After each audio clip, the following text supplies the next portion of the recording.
ആരാണ് നമ്മുടെ ഇന്നത്തെ അതിഥി? ഇന്ത്യക്ക് സ്വാതന്ത്ര്യം കിട്ടുമ്പോൾ നമ്മുടെ ഈ അതിഥിക്ക് പ്രായം 7, അതായത് ഇപ്പോൾ 65. 7ാമത്തെ വയസ്സിൽ കാലിൽ ചിലങ്ക അണിഞ്ഞുകൊണ്ട് കലാരംഗത്തേക്ക് പ്രവേശിച്ച ഈ അതിഥി ഇന്നും അവരുടെ പ്രവർത്തന മേഖലയിലെ ഏറ്റവും തിരക്കുള്ള വ്യക്തിയായി തുടരുന്നു. അനവധി ഭാഷകളിലായി അഭിനയിച്ച ചിത്രങ്ങൾ 2000-ലധികമാണെന്നാണ് ഒരു കണക്ക്. മലയാളിയാണെങ്കിലും തമിഴ് നാടകരംഗത്തും സജീവം. 5000-ലധികം സ്റ്റേജ് ഷോകൾ, 6000-ലധികം സ്റ്റേജ് നാടകങ്ങൾ, നിരവധി ടെലിവിഷൻ പരിപാടികൾ, ഒരുപാട് സീരിയലുകൾ. നമ്മുടെ ചാനൽ ശാലകളുടെ ഏറ്റവും പ്രിയപ്പെട്ട മുഖം. സംസ്ഥാന സർക്കാരുകളും ദേശീയ സർക്കാരും ഒരുപാട് പ്രാവശ്യം അനവധി പുരസ്കാരങ്ങൾ നൽകി ആദരിച്ചു.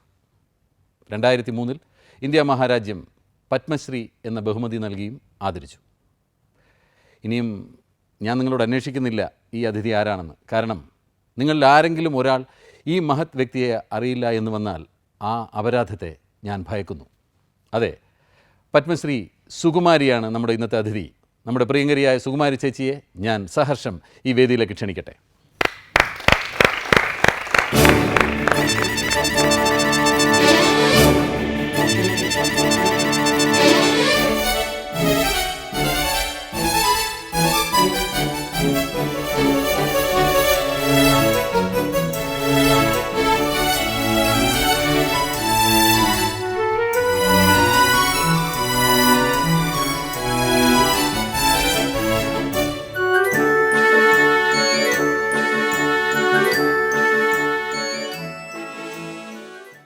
സുഖമാണല്ലോ അല്ലേ? സുഖം, പരമസുഖം. എപ്പോഴും സുഖം, എപ്പോഴും സന്തോഷം, അത് മാത്രമേ ഉള്ളൂ. എപ്പോഴും അങ്ങനെ പ്ലസന്റ് ആയിട്ടാണ് ഞങ്ങളൊക്കെ സുകുമാരി ചേച്ചി കാണുന്നത്. അപ്പോൾ അതുകൊണ്ട് ചേച്ചി അങ്ങനെ എന്നും അങ്ങനെ കാണാൻ ഇടവരട്ടെ എന്നാണ്. Thank you. ഇതെന്താ ഈ കയ്യിലൊക്കെ? വാച്ചാണോ ക്ലോക്കാണോ? എൻ്റെ രഹസ്യം പറഞ്ഞാൽ എല്ലാവരും അറിയും. എന്നാലും അതൊരു പരസ്യമായിക്കോട്ടെ, ചേച്ചി പറഞ്ഞോളൂ. ടൈം നോക്കണമെങ്കിൽ കണ്ണാടി വെക്കണം. അപ്പോൾ അത് എല്ലാം എപ്പോഴും എടുത്ത് കണ്ണാടി വെക്കാൻ ഒക്കില്ല. കുറച്ച് വലുതായിരുന്നാലേ പെട്ടെന്ന് കാണാം. അതൊരു സ്റ്റൈൽ, അത്രേ. അതുപോലെ ഒരുപാട് മാലകൾ അല്ലേ? എപ്പോഴും ചേച്ചിയുടെ സർവാഭരണ വിഭൂഷിതയായിട്ടാണ്. എന്തിനും പിച്ചക്കാരത്തിനും കാണിക്കുന്നു. എപ്പോഴും നന്നായിരിക്കട്ടെ ചേച്ചി. ഇതെന്തൊക്കെയാണ് ഈ മോതിരത്തിൽ? ഗണപതി. ഓഹോ.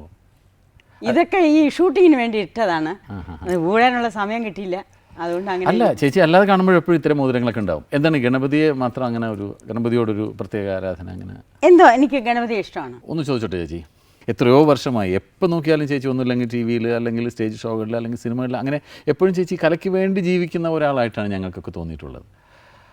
അത് വളരെ ചെറുപ്പത്തിൽ തന്നെ ചേച്ചി ഇൻഡസ്ട്രിയിലേക്ക് വരികയും ചെയ്തു അല്ലേ? അതിപ്പോൾ എല്ലാവരും ആഗ്രഹിച്ചാൽ പോലും സാധിക്കുന്നതല്ല. അങ്ങനെയല്ല, ചേച്ചിക്ക് അങ്ങനെ വരാനുണ്ടായി, ഈ കലാപ്രവർത്തനങ്ങളിലേക്ക് വരേണ്ട ഒരു പ്രത്യേക സാഹചര്യം അതെന്തായിരുന്നു ചേച്ചി? അതായത് ഞാൻ വളരെ കൊച്ചിലെ ട്രിവാൻഡ്രത്ത് നിന്ന് മദ്രാസിൽ പോയതാണ്. എൻ്റെ കുഞ്ഞമ്മ എന്ന് പറയുന്നത് ലളിതാ പത്മിനി രാഗിണി എന്ന് പറയുന്ന അവരുടെ അമ്മ, സരസ്വതി അമ്മ. എനിക്കൊരിക്കലും അവരെ ലൈഫിൽ മറക്കാൻ ഒക്കില്ല. ആ അമ്മയാണ് എന്നെ ഇവിടുന്ന് മദ്രാസിൽ കൊണ്ടുപോയത്. എന്തിനാണ് കൊണ്ടുപോയതെന്ന് പറഞ്ഞുകൂടെ, ഒരു ദിവസം ചുമ്മാ വെറുതെ ഞങ്ങളെ കൂടെ മദ്രാസിൽ കൊണ്ടുപോകാൻ പോകണു സുകുമാരി എന്ന് പറഞ്ഞ് വിളിച്ചുകൊണ്ട് പോയി. അത്രേ ഉള്ളൂ. അവിടെ ചെന്ന് ഡാൻസ് അത് പഠിക്കാൻ എന്തെല്ലാം പറ്റുമെന്ന് വെച്ചാൽ അത്രയും പഠിപ്പിച്ചു അമ്മ. രാഗിണിയക്കനായിരുന്നു നമ്മുടെ ഒരു ഏറ്റവും വലിയ അടുത്ത ഫ്രണ്ടെന്നൊന്നും പറയാനൊക്കില്ല. ഞാനായിരുന്നു രാഗിണിയക്കൻ്റെ ഒരു റൈറ്റ് ഹാൻഡ്. അങ്ങനെ അപ്പം ഡാൻസ് പഠിക്കണം, വീണ പഠിക്കണം, മൃദംഗം പഠിക്കണം, എല്ലാം പഠിക്കണം. അവിടെ പഠിക്കാത്ത ഒന്നുമില്ല. പിന്നെ അവർ ഡാൻസിന് പോകുമ്പം നമ്മളും കൂടെ പോകണം. കമ്പോസ് ചെയ്യാൻ ആളില്ലെങ്കിൽ നമ്മുടെ കൂടെ നിൽക്കണം. അന്നൊന്നും ഈ കമ്പോസിങ് എന്ന് പറഞ്ഞാൽ ഏർപ്പാടില്ല. മാസ്റ്റർ തന്നെയാണ് കാണിച്ചു തരുന്നത്. അപ്പോൾ അവർക്ക് ടൈമില്ലാത്തതുകൊണ്ട് അവർ നമ്മളെ കൊണ്ട് മൂവ്മെൻറ്റ് പഠിപ്പിച്ച് കാണിച്ചു കൊടുക്കും. അങ്ങനെ ട്രെൻഡായി. അതുകൊണ്ട് എന്ത് പറ്റിയെന്ന് വെച്ചാൽ, ഇന്ന് മദ്രാസിൽ അന്നുണ്ടായിരുന്ന മാസ്റ്റേഴ്സിൻ്റെ അടുത്ത് എല്ലായിടത്തും ഞങ്ങൾ ഡാൻസ് ചെയ്തിട്ടുണ്ട്. ഒരാളും ബാക്കിയില്ല. പിന്നെ അത് കഴിഞ്ഞ് ഗ്രൂപ്പ് ഡാൻസ്, അതായത് ലലക്കനും പപ്പിക്കനും ഉള്ള പ്രോഗ്രാം ഗ്രൂപ്പ് ഡാൻസ് ഉണ്ടെങ്കിൽ ഞങ്ങൾ പോവും. എന്താണെന്ന് വെച്ചാൽ അപ്പോൾ 2 ജോലിയും നടക്കും. ഈ ഗ്രൂപ്പ് ഡാൻസിൽ ചെയ്താൽ ഞങ്ങൾക്ക് പൈസയും കിട്ടും, പിന്നെ അവർക്ക് പകരം നമ്മൾ ഡാൻസ് ചെയ്യാം. പിന്നെ ലോങ് ഷോട്ട്സ് എടുക്കണമെങ്കിൽ ലലക്കനും പപ്പിക്കനും പകരം ഞങ്ങൾ തന്നെ ഡാൻസ് ചെയ്യും. ഇത് സിനിമയിലെ കാര്യമാണ് ചേച്ചി പറഞ്ഞത്. സിനിമയിൽ ഇങ്ങനെ പോയിട്ട് ഷൂട്ടിംഗ് സമയത്ത് ചേച്ചി ഇവരുടെ കൂടെ പോയിട്ട് അവരുടെ ലോങ് ഷോട്ട്സിലൊക്കെ ചേച്ചി ചെയ്തിട്ടുണ്ട്. എത്രയോ പടത്തിൽ ചെയ്തിട്ടുണ്ട്. ഫൈറ്റ് അതൊക്കെ ഞങ്ങൾ പഠിക്കും. എംജിആറിൻ്റെ കൂടെ, ശിവാജിയുടെ കൂടെ, അങ്ങനെയൊക്കെ. ആദ്യം ചേച്ചി ഒരു റോള് ചെയ്യുന്നത് ഏത് സിനിമയിലാണ്? റോളെന്നല്ല, ആദ്യം ചെയ്തത് ഒരു 10 വയസ്സ് കാണുമെന്ന് തോന്നുന്നു. ഒരു ചെറിയ ഒരു ഡാൻസാണ്.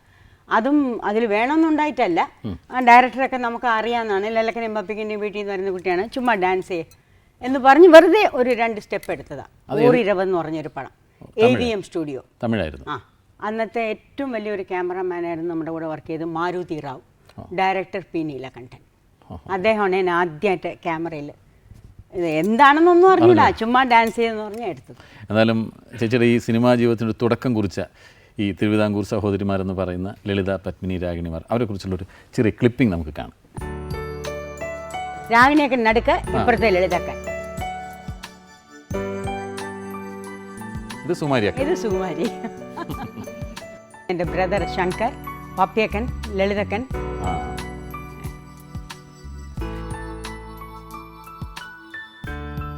അതാണ് അമ്മ, സരസ്വതി അമ്മ.